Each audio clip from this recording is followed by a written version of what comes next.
नमस्कार, दैनिक shift time में आप सभी का बहुत बहुत स्वागत है। एक बड़ी खबर जो कि जिस तरह से आप जानते हैं 9 जून को जो रियासी में बात बताना चाहेंगे, शिवखोड़ी से दर्शन कर कटरा की ओर जा रही है कि यात्रियों की बस पर किस तरह से घात लगाकर एम्बुश लगाकर इन कायर आतंकियों ने हमला किया था, जिसमें लगभग 9 यात्रियों की जान चली गई, अन्य कई लोग गंभीर रूप से घायल हुए थे। वहीं पर अगर बताना चाहेंगे इस यानी कि इस घटना की जो जांच है अब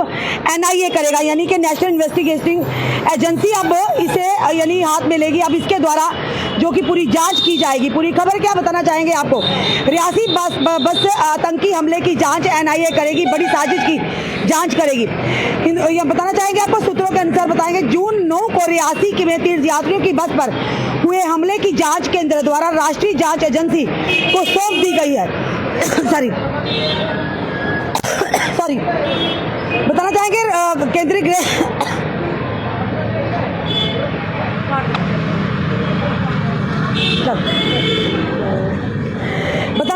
माजरे चाहेंगे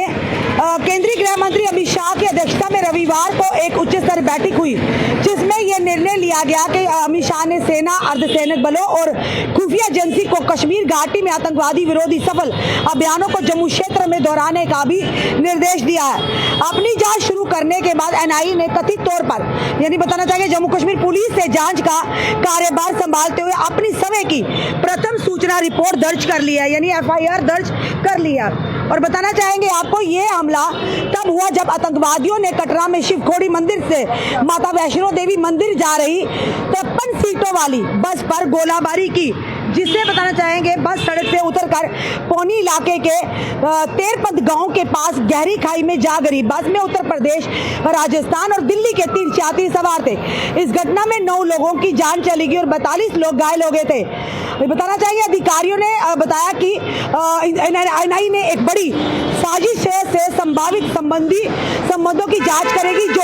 संभवतः पिछले मंगलवार को, बुधवार को कठुआ और डोडा में हुए 3 अन्य हमलों से जुड़ी यानी कि होगी। पिछले सप्ताह जम्मू कश्मीर पुलिस ने कथित तौर पर कई इलाकों में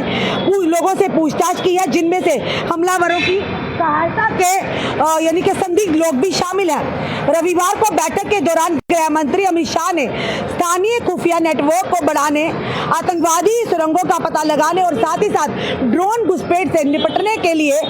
आधुनिक तकनीक के इस्तेमाल और साथ ही साथ बताएंगे कि उन्होंने सुरक्षा बलों और खुफिया एजेंसियों के लिए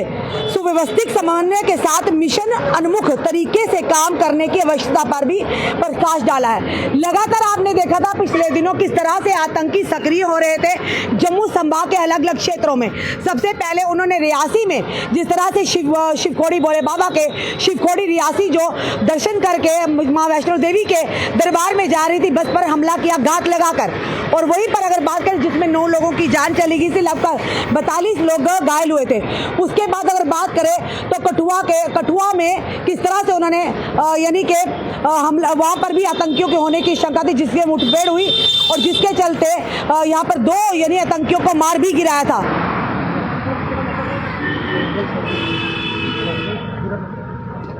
और वहीं पर अगर बताना चाहेंगे आपको, कठुआ के हीरानगर में किस तरह से आतंकियों के छुपे होने की, जब पुलिस और सुरक्षा बल वहां पहुंचे तो उन्होंने गोलाबारी शुरू कर दी, जिसमें एक यानी कि ये बताना चाहेंगे आपको एक CRPF जवान जो वीरगति को प्राप्त हो गए थे। और फिलहाल ये जरूर कहेंगे सुरक्षा बल और पुलिस को एक बड़ी कामयाबी मिली थी कि उन्होंने 2 आतंकियों को मार गिराया था। उसके बाद डोडा और अलग अलग एरिया में आपने देखा कि फिलहाल जरूर कहेंगे कि जम्मू कश्मीर पुलिस और सुरक्षा बल हमारे पूरी तरह से सक्षम है